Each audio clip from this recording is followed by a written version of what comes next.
A billionaire financier, a private island, a black book filled with powerful names, charged with trafficking minors. And then, he's dead. On August 10th, 2019, the world received news that sounded like fiction. Jeffrey Epstein, who once a mysterious Wall Street figure with connections stretching from Hollywood to Washington, had been found unresponsive in his jail cell at the Metropolitan Correctional Center in New York. The official ruling would later call it suicide. But from that very morning, millions of Americans asked the same question. Was Jeffrey Epstein really dead? And if so, how? To understand the storm of doubt, you have to rewind. Years earlier, Epstein had already been accused of sexually exploiting underage girls. In 2008, he secured a controversial plea deal in Florida that allowed him to serve just 13 months in a county jail with work release privileges. That deal, later exposed and criticized by the Miami Herald, ignited public outrage and raised serious questions about preferential treatment. Then in July 2019, everything changed.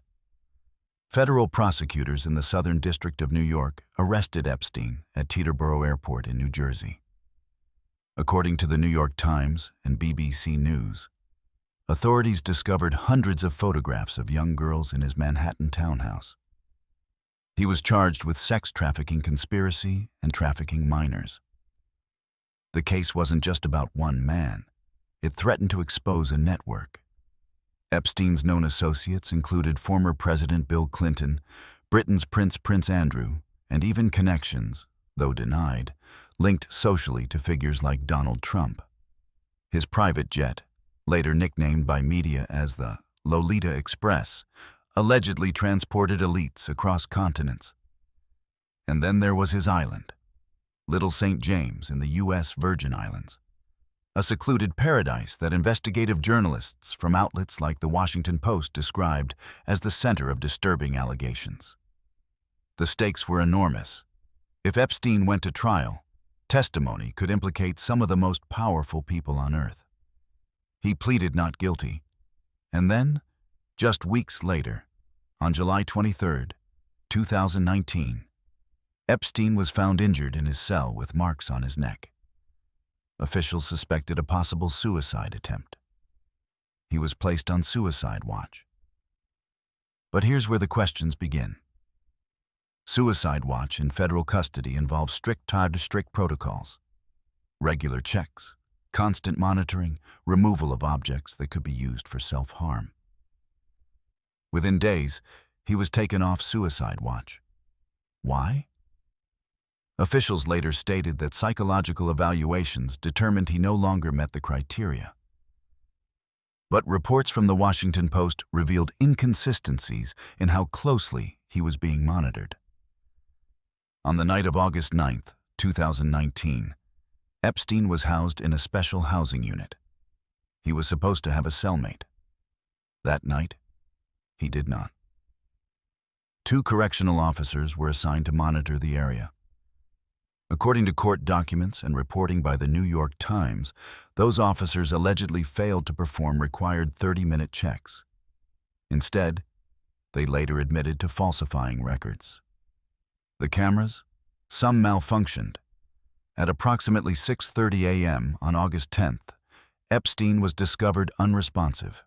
He was transported to a nearby hospital and pronounced dead. The medical examiner for New York City ruled the cause of death as suicide by hanging. Case closed? Not even close. Within hours, social media exploded. Across political divides, Americans expressed disbelief. Polls conducted shortly after showed that a majority of Americans did not believe the official explanation. The Attorney General at the time, William Barr, called the situation a perfect storm of screw-ups. But critics asked, how does a high-profile inmate, arguably one of the most important federal detainees in the country, end up alone in a cell without functioning cameras and without guards performing checks? Former federal prosecutors interviewed by Forbes described the series of failures as stunning. The autopsy added fuel to the fire. Dr. Barbara Sampson ruled the death a suicide. However, Epstein's brother hired renowned forensic pathologist Michael Baden, who observed the autopsy and later stated in interviews with Fox News and other outlets that certain neck fractures were more consistent with homicidal strangulation than suicidal hanging. Medical experts publicly disagreed. Some sided with the official ruling. Others said the fractures were unusual for a hanging, but not impossible. The debate intensified, and in that vacuum of certainty, speculation thrived. Was it negligence? Was it incompetence? Or was it something far darker? By the time Epstein was buried, the damage to public trust had already begun. The case didn't die with him. It multiplied. Court records were unsealed. Lawsuits continued. His associate, Ghislaine Maxwell, would later be arrested and convicted on federal sex trafficking charges. Her trial reignited interest and once again forced the public to confront uncomfortable truths about wealth, power, and accountability. But none of it erased the original question.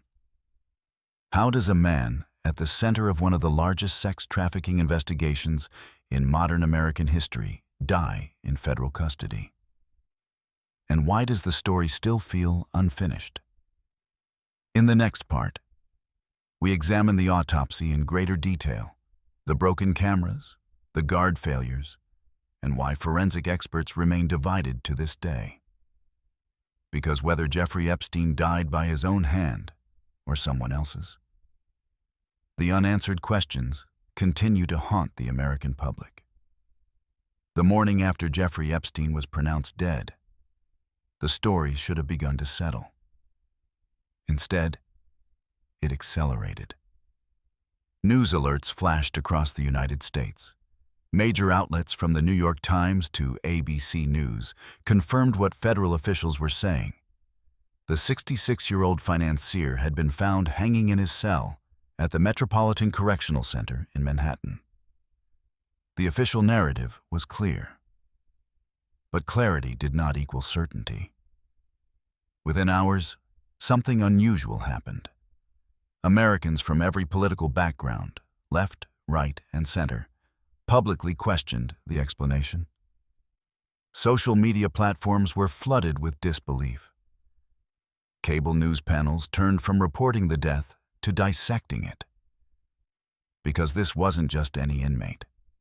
This was the man whose case threatened to expose a network of global elites. And now, before trial, he was gone. The autopsy became the focal point. Conducted by the Office of the Chief Medical Examiner of New York City, the examination concluded that Epstein died by suicide, specifically by hanging. The Chief Medical Examiner, Dr. Barbara Sampson, stood by that ruling despite the growing skepticism. But there was a complication. At the request of Epstein's family, a second observer attended the autopsy. Dr. Michael Baden, a well-known forensic pathologist who had worked on numerous high-profile cases over decades. Baden later told media outlets that Epstein had sustained multiple fractures in his neck, including fractures of the hyoid bone and other laryngeal structures. In interviews, he suggested that certain fractures were more commonly seen in cases of homicidal strangulation than in suicidal hangings. That statement ignited a firestorm. Medical experts quickly responded. Some forensic specialists told the Washington Post and Reuters that while such fractures can occur in strangulation, they are not unheard of in hangings, especially in older individuals where bone density decreases with age. Epstein was 66. Age matters. The hyoid bone, a small U-shaped bone in the neck, becomes more brittle over time. Several pathologists explained publicly that fractures alone could not definitively prove homicide. Yet the doubt lingered, because context matters too. Epstein had reportedly attempted suicide, or at least been found injured, in late July 2019. After that incident, he was placed on suicide watch. Suicide watch in federal custody is not casual. It involves constant monitoring, removal of sheets or objects that could be used for self-harm, and psychological evaluation. But after about a week, he was removed from suicide watch. Why? Officials stated that mental health professionals determined he no longer required it. According to reports from the New York Times, jail authorities followed internal procedures in making that decision. Still, critics question the timing. If an inmate previously showed signs of self-harm, especially one facing decades in prison, why reduce precautions? And then came the cameras. The Metropolitan Correctional Center, often referred to as MCC, was a high-security federal facility. Epstein was housed in the Special Housing Unit, an area typically under heightened surveillance. But on the night of August 9, 2019, several layers of security appeared to fail. 2 correctional officers were assigned to monitor Epstein's unit. According to federal court documents later reported by the Associated Press, those officers allegedly fell asleep and failed to conduct required 30-minute checks. Prosecutors stated that they falsified records to indicate that they had performed the rounds. Sleeping guards, falsified logs. That alone would have been shocking. But there was more. Multiple cameras in the area were reportedly malfunctioning. According to court filings cited by Reuters and CNN, footage from cameras directly outside Epstein's cell was either unusable or did not capture the critical area clearly. The government later disclosed that some surveillance footage had been accidentally deleted, though other video from different angles was preserved. In a case of this magnitude, malfunction was not a word that reassured the public. Attorney General William Barr publicly expressed outrage. He stated that he was appalled and that the circumstances represented a serious failure of the Bureau of Prisons. The Bureau of Prisons launched an internal investigation. The FBI launched its own review. Congress demanded answers. But investigations take time. The public, however, reacts instantly. Within days, opinion polls showed that a majority of Americans did not believe Epstein died by suicide. The disbelief was bipartisan. Democrats and Republicans alike expressed suspicion. Why? Because Epstein's connections were extraordinary. He had associated with former President Bill Clinton, Britain's Prince Andrew, and had moved within elite financial circles covered extensively by publications like Forbes. His private jet logs became the subject of intense scrutiny. His properties, from Manhattan to the U.S. Virgin Islands, were described in investigative pieces as hubs of alleged misconduct. He wasn't just facing prison, he was facing testimony. If he went to trial, evidence could be presented publicly. Witnesses could take the stand. Names could surface under oath. And then he died. The autopsy report, while medically detailed, could not erase that context. Dr. Sampson maintained that the manner of death was suicide. She emphasized that all investigative information, including scene findings, supported that conclusion. But Dr. Baden's public comments ensured that the forensic debate would continue. Some experts criticized Baden's media statements, arguing that drawing firm conclusions from bone fractures alone was misleading. Others defended the importance of independent observation in high-profile cases. Meanwhile, the guards who had allegedly falsified records were charged federally. In 2021, prosecutors dropped charges against them after they entered into deferred prosecution agreements, agreeing to cooperate with ongoing investigations and perform community service. To some Americans, that resolution felt unsatisfying. No trial, No dramatic courtroom testimony explaining exactly how the most high-profile inmate in federal custody died. Instead, a series of administrative failures. Or so the official explanation maintained. Investigations by the Department of Justice's Inspector General later concluded that a combination of negligence, staffing shortages, and systemic issues at MCC contributed to Epstein's death. The report did not find evidence of a criminal conspiracy to kill him. But here's the thing about public trust. It's fragile. When you combine malfunctioning cameras, sleeping guards, removed suicide watch, high-stakes prosecution, and a man whose testimony could have implicated powerful figures, the result is combustible. Even if each element has a mundane explanation, together they form a narrative that feels cinematic. And Americans have seen enough political thrillers to know how those stories usually end. Yet reality is often less dramatic, and sometimes more troubling. Because if Epstein died by suicide, then what does that say about federal detention standards? About oversight? About accountability? And if he did not, then what does that imply about power? The first wave of doubt wasn't born from one piece of evidence. It was born from accumulation. Small irregularities layered on top of enormous stakes. By the time the autopsy ruling was finalized, the debate had already hardened into camps. One side accepted the official findings. A depressed, disgraced man facing life in prison took his own life amid catastrophic negligence. The other side saw something darker, a coordinated silence protecting individuals who would never appear in court. The truth, supported by official investigations, remains that no evidence has proven homicide.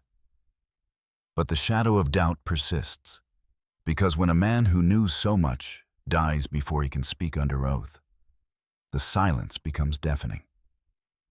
And in the next part, we step beyond the cell.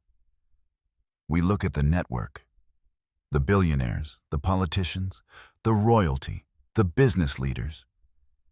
Because understanding why so many people doubt the official story requires understanding who might have feared what he knew.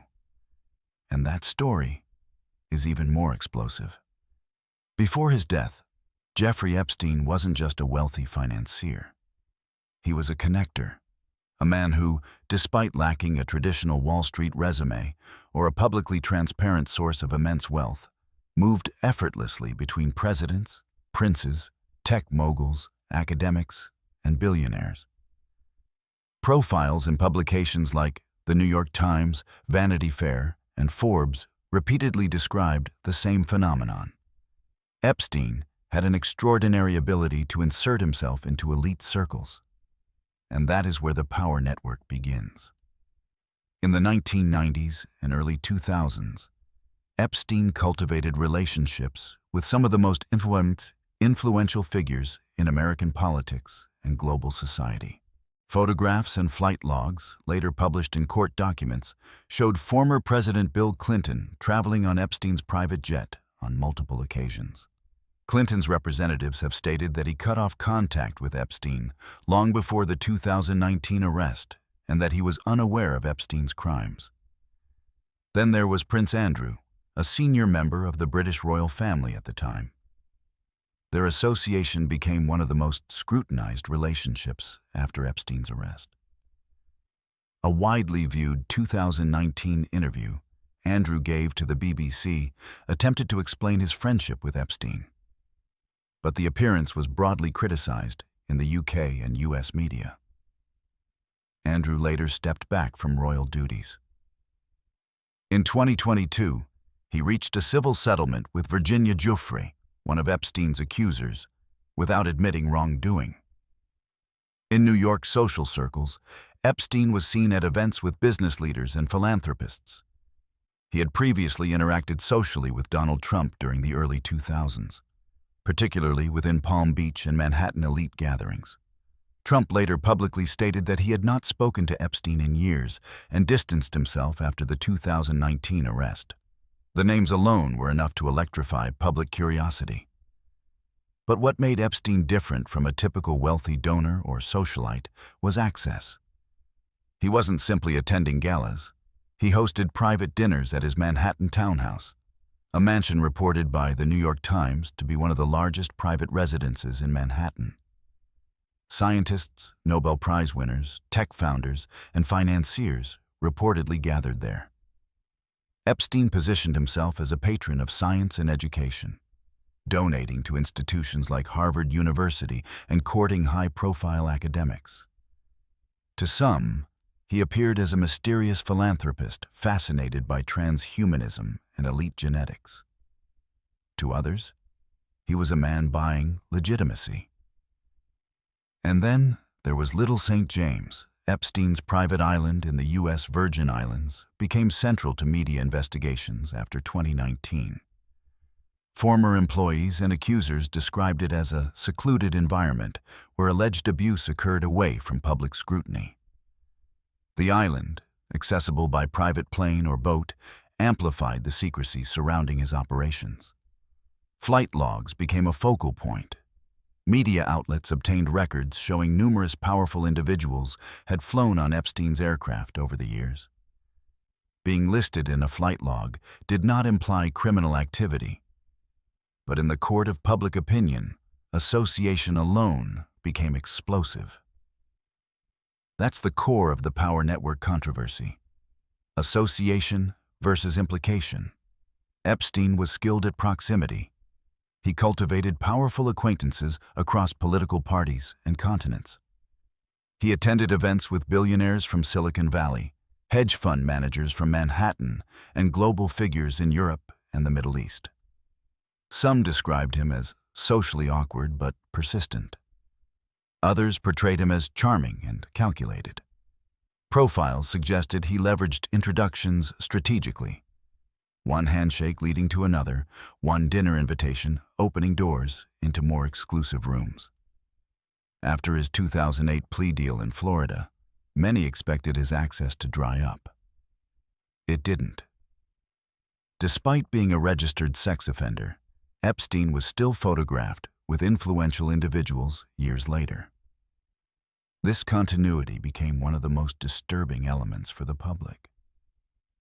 Why, people asked, would so many continue associating with him after his conviction? The answers vary. Some say they were unaware of the full scope of allegations. Others claim they believe the 2008 plea deal resolved the matter. A few admitted poor judgment. But when Epstein was arrested again in 2019 on federal sex trafficking charges, the context changed. This was no longer rumor. It was indictment. And that indictment threatened something larger than a single defendant. If Epstein went to trial, prosecutors could have introduced testimony detailing how his alleged trafficking network operated. Witnesses might have named individuals under oath. Financial records could have been dissected publicly. The possibility of exposure was immense.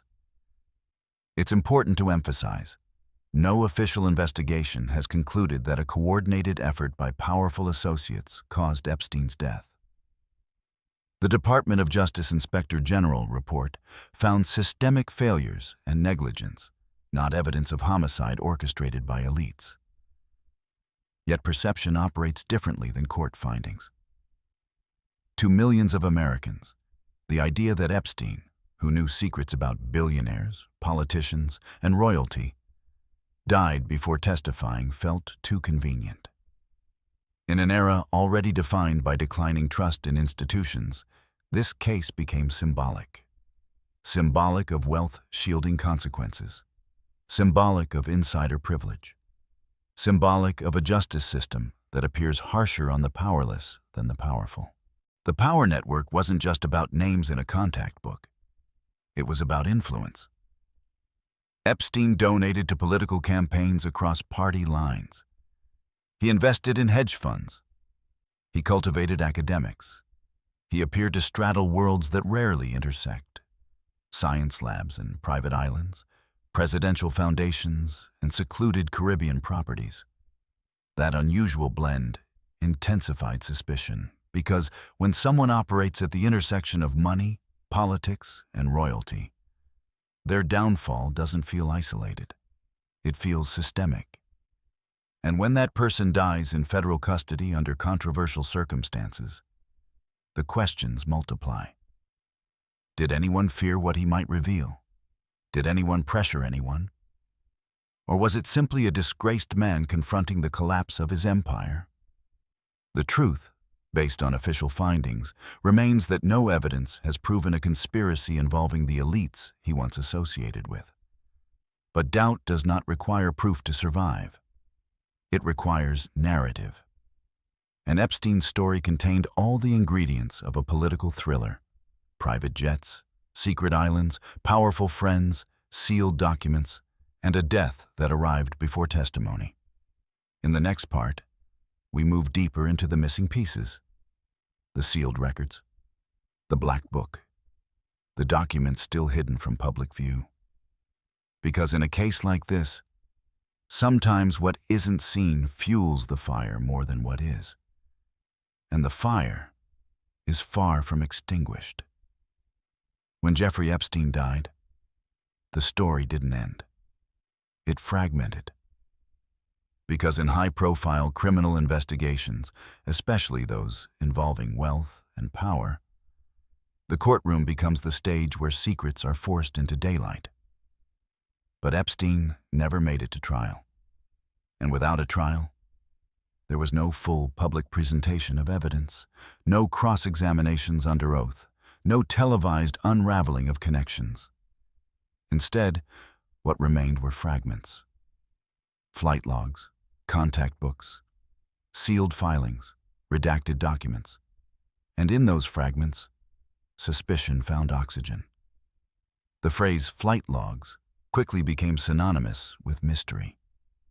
Epstein's private jet, often referred to in media coverage as the Lolita Express, had transported passengers across the United States and internationally for years. After his arrest in 2019, records of flights, some introduced in court proceedings and others obtained by journalists, circulated widely online. The logs listed politicians, celebrities, academics, business leaders. It's critical to understand: appearing on a flight log does not equate to criminal behavior. Many individuals listed have publicly denied any knowledge of or involvement in illegal conduct. Several have stated they were unaware of the scope of Epstein's crimes at the time of travel. Yet in the public imagination, proximity became implication. Media outlets like the New York Times and the Wall Street Journal reported extensively on who had flown, when, and where. Some trips were to Epstein's properties in New York and Florida. Others were to Little St. James in the U.S. Virgin Islands. And then there was the Black Book. In 2009, Epstein's former house manager provided federal authorities with a contact book that later became public through litigation and reporting. The book reportedly contained hundreds of names and contact details: politicians, CEOs, royalty, celebrities. Among those who had previously acknowledged association were former President Bill Clinton and Britain's Prince Andrew, both of whom have denied wrongdoing. Others named in various documents publicly distanced themselves, or said their interactions were brief and professional. But here's where perception shifts. The existence of a contact book filled with global power brokers reinforces a narrative of scale. It suggests access. It suggests reach. And when that book becomes evidence in lawsuits rather than testimony in a criminal trial, it feels incomplete, because the public never saw it unpacked in a courtroom. Then came the sealed documents. In federal cases involving sex trafficking and minors, courts often seal sensitive records to protect victims' identities. That practice is standard. But in a case as explosive as Epstein's, sealed filings became synonymous with secrecy.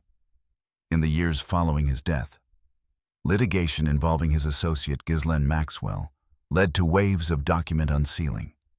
Maxwell was arrested in 2020, tried in federal court in New York, and convicted in 2021 on sex trafficking-related charges.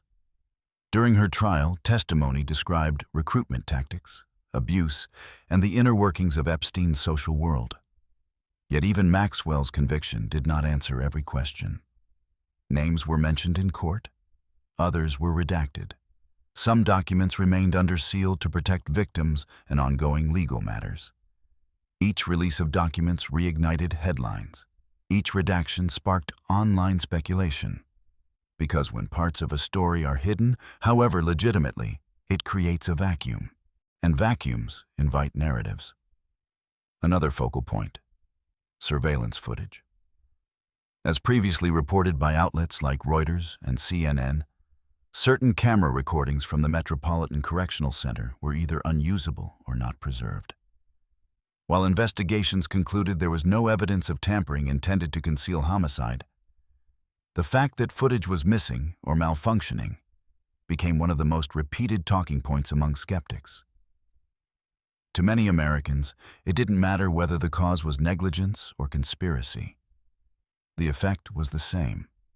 Critical visual evidence was not available to the public.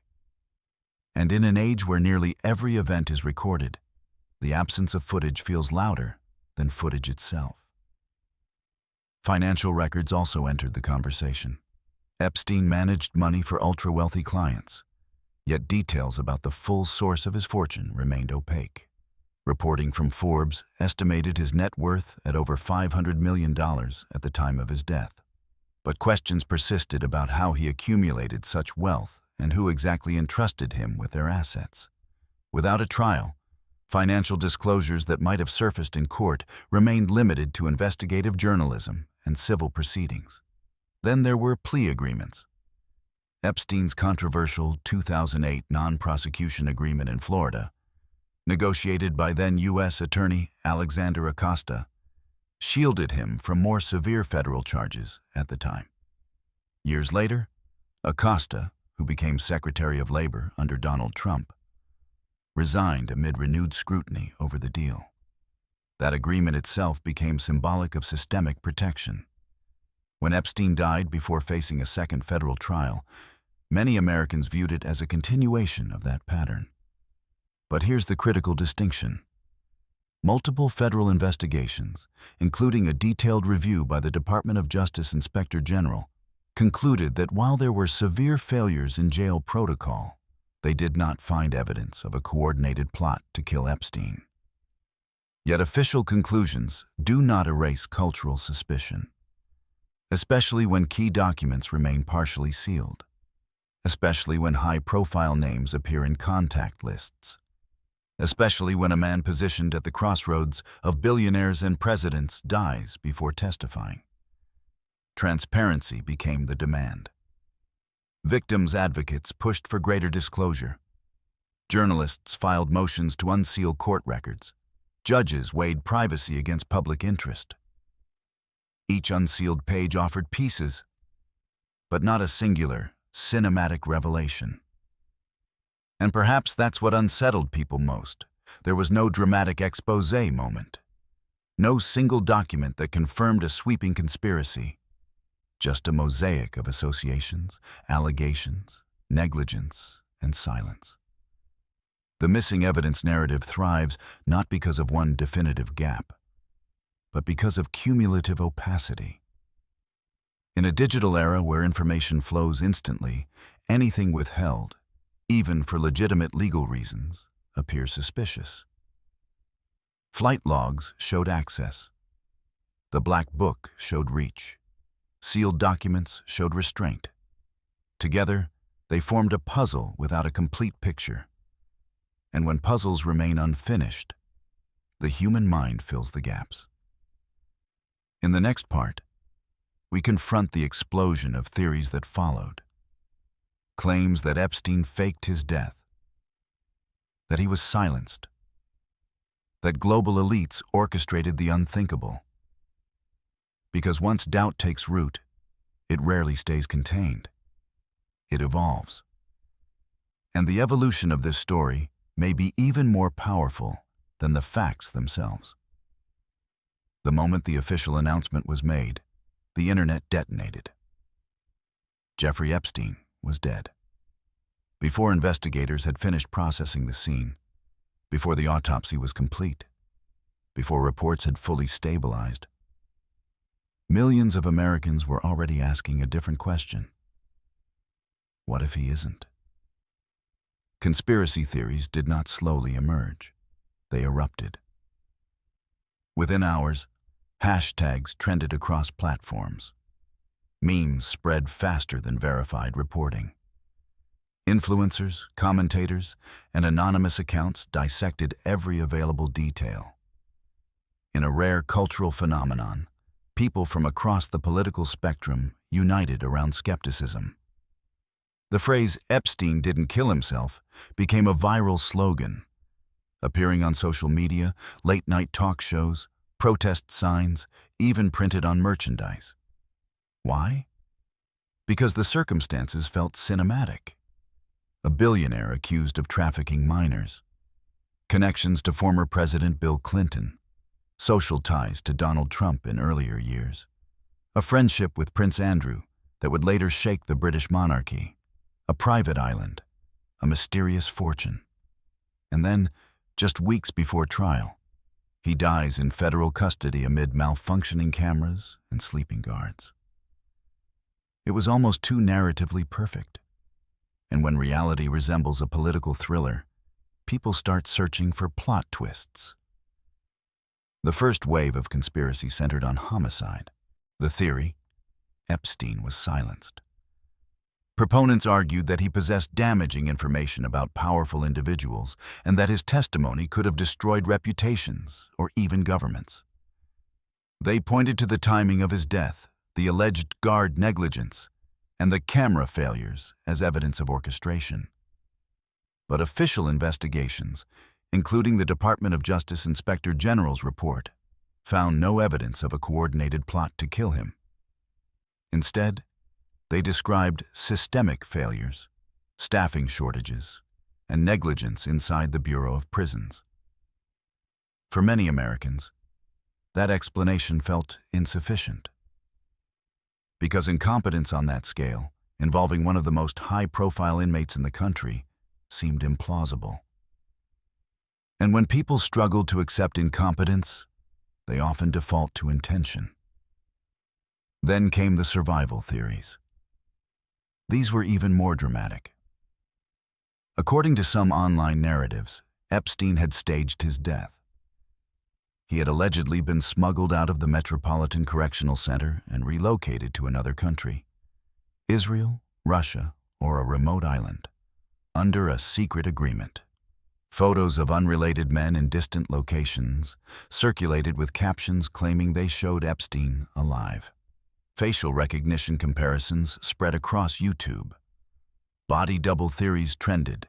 Some pointed to inconsistencies in early media reports, such as minor discrepancies in ambulance timing or stretcher positioning, as evidence that something larger was unfolding.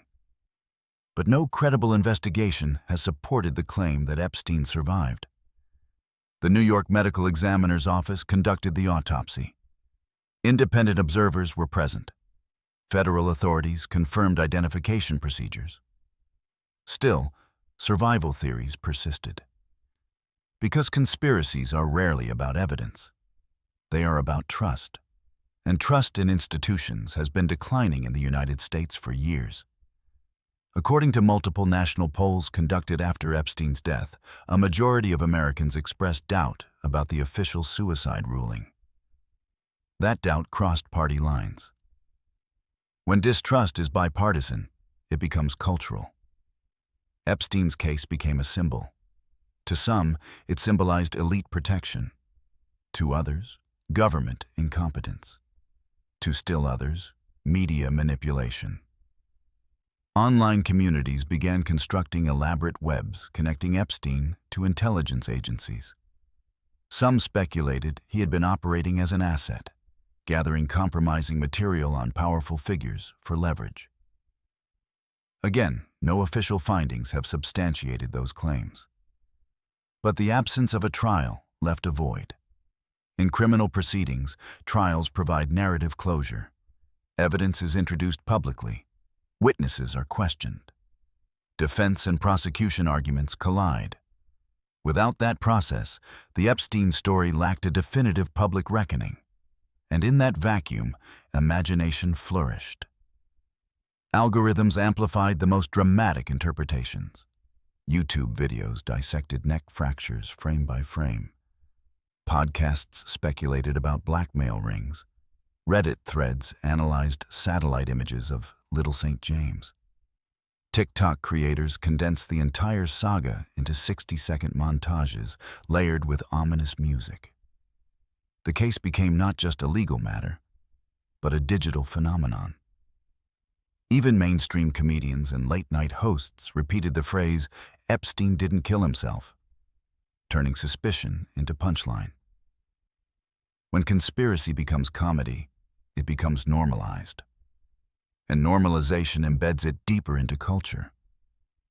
But there's another layer worth examining. Why did this particular case ignite such explosive, conspiratorial energy compared to others? Because it combined three volatile elements: sex crimes involving minors, ultra-wealthy elites, institutional failure. Any one of those can trigger outrage. Together, they create a perfect storm. Epstein's crimes were not abstract financial schemes. They were deeply disturbing allegations involving vulnerable victims. That moral intensity heightened emotional response. Add billionaire connections, and the narrative shifts toward power imbalance. Add jail failures, and institutional credibility weakens. The result? A story primed for conspiracy. Yet it is crucial to separate emotional plausibility from evidentiary proof. Official investigations have not concluded that Epstein was murdered. No verified evidence has emerged demonstrating he is alive. What remains is distrust, fueled by optics, timing, and unresolved public curiosity. Conspiracy theories often thrive where transparency feels incomplete. Even when documents are unsealed, even when reports are published, if the public perceives that something bigger escaped accountability, doubt remains. And perhaps that's the deepest reason these theories endure. Epstein's death did not deliver justice in the traditional sense. He was not convicted in 2019. He did not testify. He did not face cross-examination. For victims, the courtroom confrontation never fully materialized. For skeptics, powerful names never faced public scrutiny under oath in the way they expected. So the mind searches for alternative endings: murder, escape, blackmail operations, global cover-ups. Because sometimes conspiracy offers emotional closure that reality does not. In the final part, we step back, not to prove or disprove theories, but to ask a deeper question. Why does this story refuse to fade? Why, years later, does the mere mention of Epstein reignite debate across America? Because the endurance of this case says something profound. Not just about one man, but about trust, power, and the American psyche itself. And that may be the most revealing chapter of all. Jeffrey Epstein is buried. The official investigations have been completed. Reports have been written. Charges were filed. Trials were held. And yet, the questions refuse to die. Because this story was never just about one man in a jail cell. It was about power. When Epstein was arrested in July 2019, the public expected a reckoning, a courtroom, witnesses under oath, evidence projected on screens, names confirmed or cleared in a formal legal process. Instead, on August 10, 2019, the narrative stopped mid-sentence. The Department of Justice Inspector General later released a detailed report concluding that Epstein died by suicide, and that a combination of negligence, staffing failures, and institutional breakdowns at the Bureau of Prisons created the conditions that allowed it to happen. There was no official finding of homicide, no verified evidence of a coordinated assassination, no proof he escaped.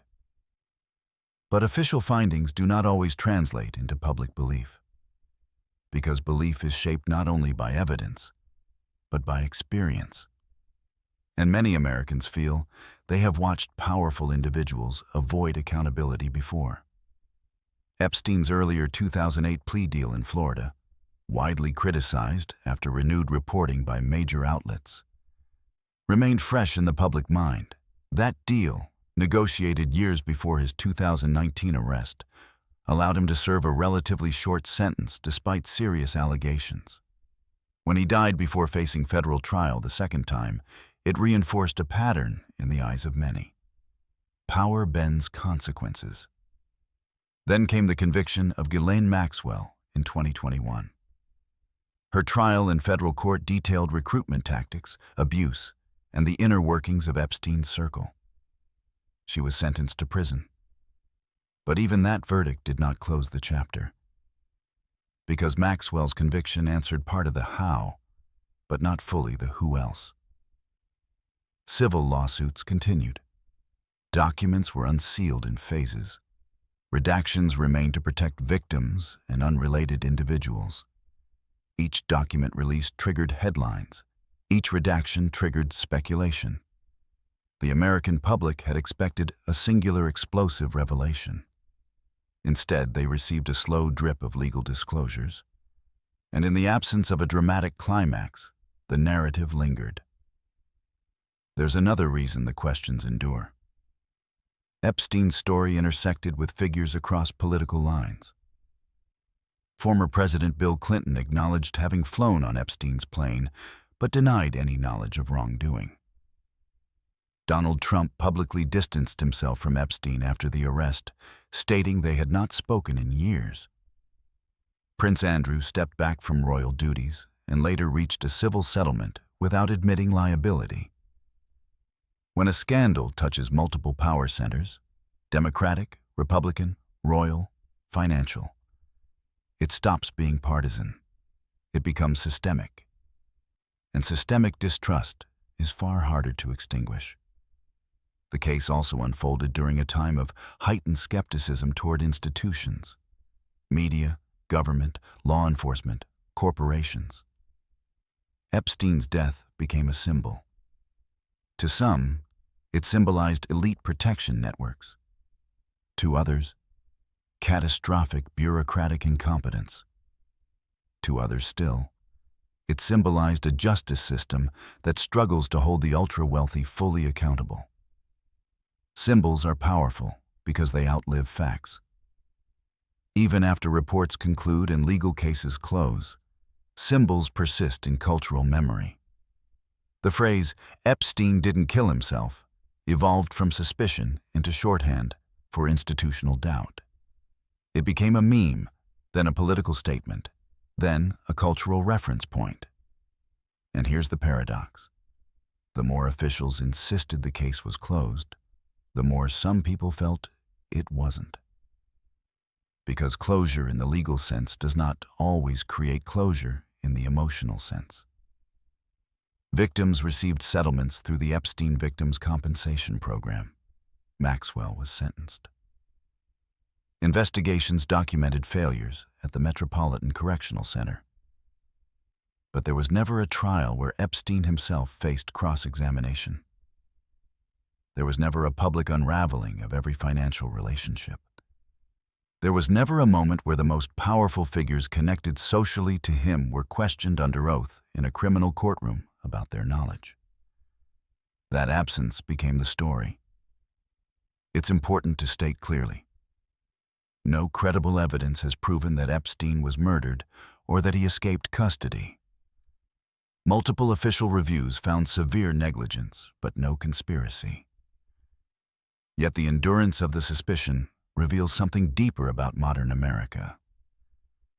We live in an era where information moves instantly, but trust moves slowly. Where transparency is demanded, but rarely feels complete. Where powerful networks, legal, financial, political, are so complex that accountability feels distant. Epstein operated in rarefied air. Private jets, private islands, private dinners, private wealth management. The public lives in a different world. And when someone from that world dies before testifying about the powerful, it widens the psychological distance. The questions refuse to die because they are no longer solely about him. They are about whether systems protect insiders. They are about whether wealth insulates consequences. They are about whether justice operates equally at every level. And perhaps most importantly, they are about trust. Trust in prisons to secure inmates.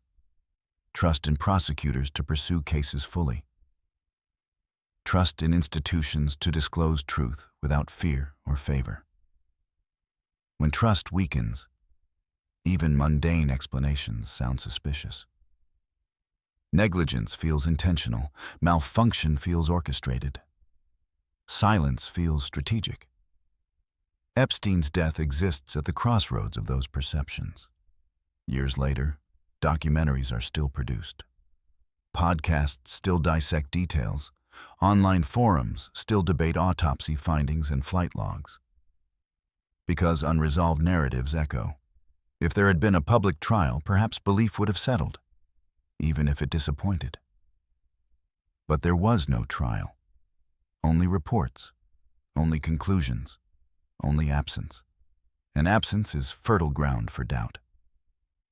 So, is Jeffrey Epstein dead? Yes, according to medical examiners, federal investigations, and official findings. Was his death the result of homicide? No verified evidence has proven that. Did systemic failures allow a high-profile inmate to die in custody? Yes. According to official reports, catastrophic negligence played a central role. And yet, for many Americans, the story feels unfinished. Because sometimes the most powerful question in a democracy is not what happened. It's whether people believe what happened. And in the Epstein case, belief fractured. Not because proof of a grand conspiracy was established, but because confidence in institutions was already fragile. That fragility is why the questions refuse to die. Not in courtrooms, not in investigations, not in headlines, but in the collective memory of a nation still wrestling with power, privilege, and accountability. And until trust is stronger than suspicion, the silence around that jail cell on August 10th, 2019, will continue to echo.